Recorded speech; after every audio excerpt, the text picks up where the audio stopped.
On the day I was born, my family experienced both happiness and tragedy. Shortly after my mother gave birth, a call was made to my great-grandmother Cecilia to deliver the great news. My mother had just given birth to her first and only daughter. My great-grandmother became overly excited with joy that she suffered from a fatal heart attack. She was rushed to the hospital and she passed away the next day. A year later, during my naming ceremony, I was honored and given my great-grandmother's tribal name, Pyet DeSpain. This means something loud coming over the mountains toward you. Now, this name wasn't just a representation of my great-grandmother's spirit, but it was a calling for me to make a new meaning of this name and to carry on the legacy of this namesake as I navigate my journey in the world. Bonjour.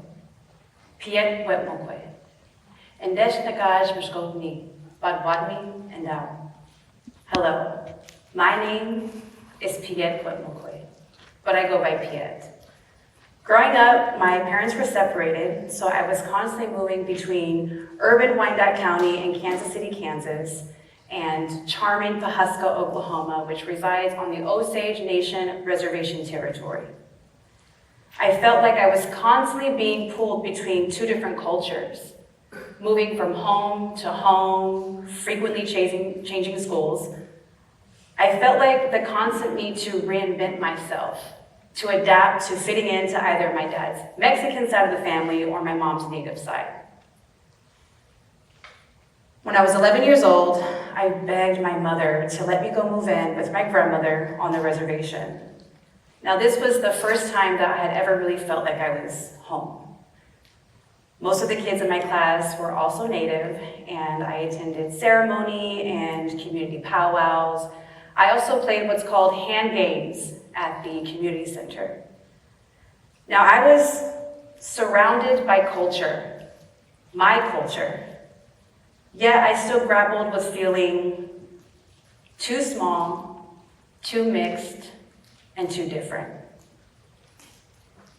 I started getting into trouble, trying to prove that I was tough, just to make up for the lack of self-esteem.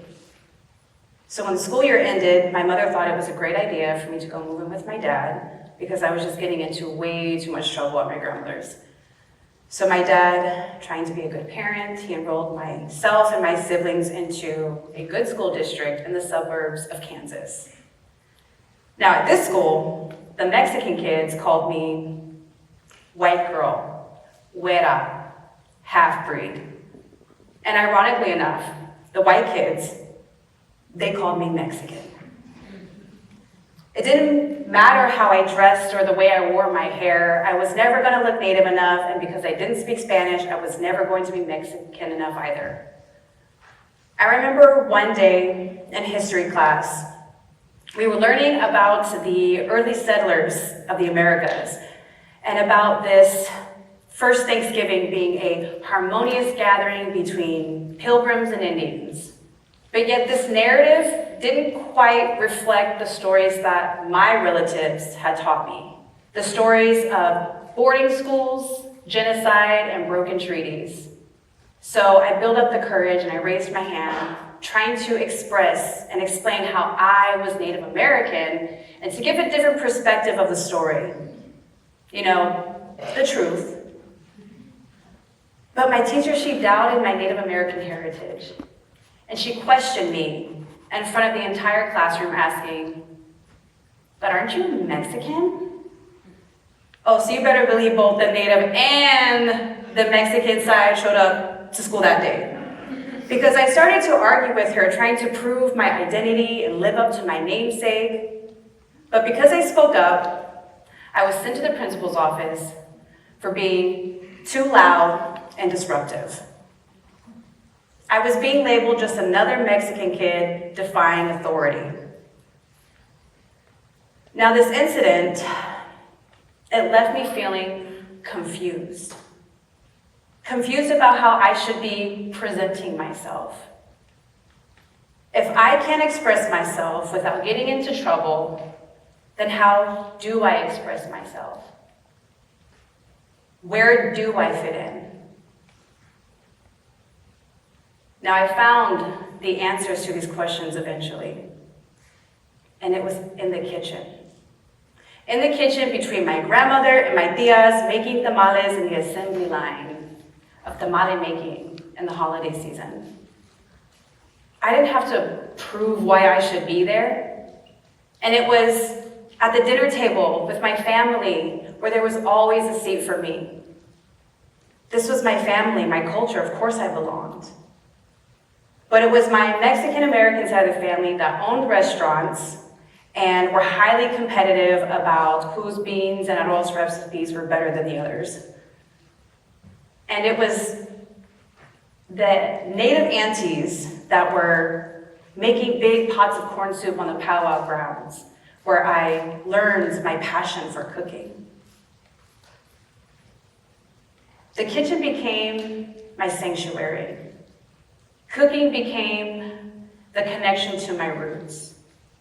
And this passion would later lead me to culinary school.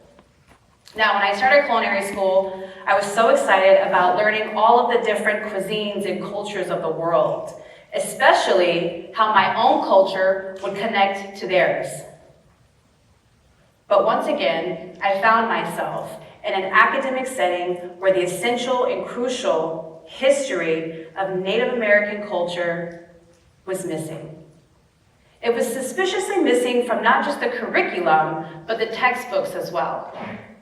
Because in the American Regional Cuisine textbook, there was no acknowledgement of Native American influences.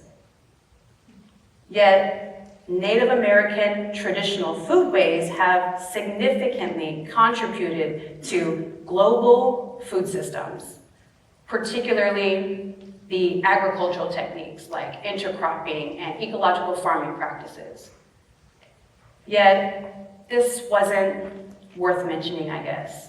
Instead, I was influenced that in order for me to become a great chef, a successful chef, I needed to learn the mother sauces and French techniques and all the French culinary terms. So I did, and I graduated from my culinary program and I became a private chef. I was focusing on both nutrition and health, and I had dreams to be a successful private chef cooking for the rich and the famous. So I moved to Los Angeles.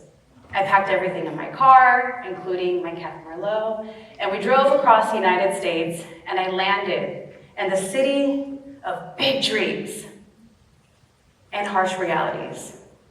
Because soon that excitement that I had while driving across the nation, it soon diminished into a struggle for survival. I was couch surfing and working odd jobs just to make ends meet. And although I was surrounded by diversity and by culture, I was lost, caught up in the grind and disconnected from my roots. I remember this very difficult conversation I had to make. Mom, I'm homeless. I don't know what I'm doing here anymore. Now, my mom, being the super supportive and loving mother that she is, she said, well, sweetie, you can always come home. Now, I know that this was intended to comfort me, but it actually felt like a punch to the stomach, a direct hit to my ego, because I had the realization that this decision I had made and all these things that I was doing, it wasn't leading me closer to my goals and my dreams. I didn't want to just be like any other chef in LA, keeping up with the latest fad diets. I wanted to dig deeper. I wanted to represent both my Native American heritage and my Mexican American heritage and bring them both to the spotlight together. Now, that's a fusion I hadn't even seen before. This decision led me to step away from the conventional path of bougie dishes and French techniques. And I started to cook the traditional foods of my ancestors. And this transformed my career. It transformed me.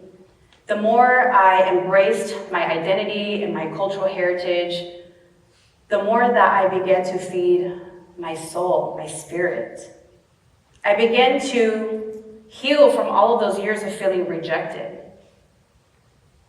And I started to realize that what sets me apart from the rest of the crowd wasn't just my skill set, it was my authenticity.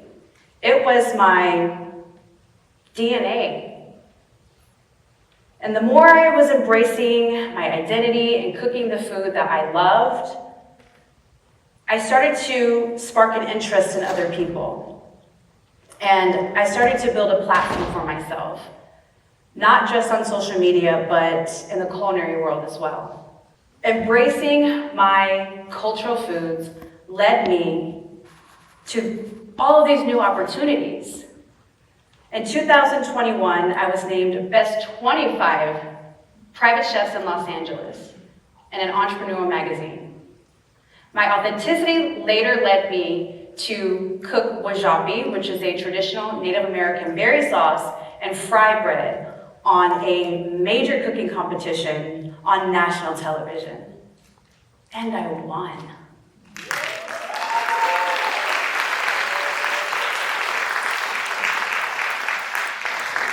This made me the first Native American and Mexican American woman to ever do so. I later on went to host chef's tables in the homelands of the biggest colonizers of the world, just a few blocks over from Buckingham Palace, cooking dishes that represented my heritage. Now you can see me on major food networks being loud and proud of who I am. Every challenge, every decision, it's led me to this moment on this stage. Because I realized that my culinary journey wasn't just about mastering techniques. It's about advocating for the inclusion and the recognition of my people's history. It's about educating our youth and inspiring our youth to embrace their identity. Visibility empowers our youth to bring our traditional ways into the modern day life. Our youth deserves to see themselves being represented in all spaces. And for me, my recipes become the narrative of a culture that's often overlooked. And cooking, it becomes an act of reclaiming identity. My path has taught me that no matter how small we may feel, each of you are capable of creating ripples that can grow into powerful waves. So I encourage you all to dive deeply into the authenticity of who you are. Allow your uniquenesses to empower you to make a difference. Now, as I stand before you today, not just as a chef, but a storyteller and the bearer of my ancestors' wildest dreams. My name that was given to me, it drives me every single day. It's a reflection of a powerful force. Pyet DeSpain, something loud coming over the mountains toward you. This is a daily reminder of the mountains that I've climbed and the voice that I have that can create a powerful impact. Miigwech, thank you.